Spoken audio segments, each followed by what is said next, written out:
رفیق منتظر اون روزیم که این حرفو بشنوم. اینا هنوز با هم رفیقن که. خب بریم برای آموزش. وارد برنامه اینشات میشید، قسمت کلا چند تا عکس انتخاب میکنید و افقی رو میزنید. حالا هر چند تا که توی این درست کردید یکی دیگه هم همونقدر درست میکنید. بعدا میید قسمت ویدیو، یه دونه رو برای وسط انتخاب میکنید که من این رو انتخاب کردم و بعد اون عکس ها رو وارد میکنید. یکی از اون عکس ها باید بالا باشه و یکیشون پایین. و حالا من روی این عکس ها یه جورایی یه تنظیماتی انجام دادم که بهتر بشه. حالا شما هم همین تنظیماتی که انجام میدم رو انجام بدید. خب اینجا جا نمیشد، بومش رو عوض کردم که جاشه دیگه.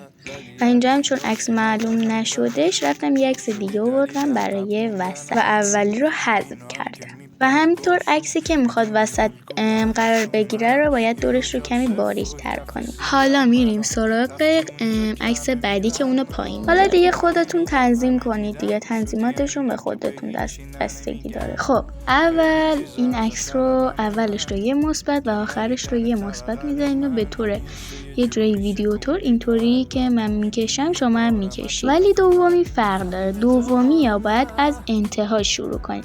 انتهاش رو یه مثبت که یعنی یه جوری اولش محسوب میشه رو یه مثبت و آخرش هم یه مثبت مثل قبلی، فقط اینو بعد از انتها شروع و بعد یه آیموبی انتخاب کنید و تمام و بعد هم ذخیره میکنید.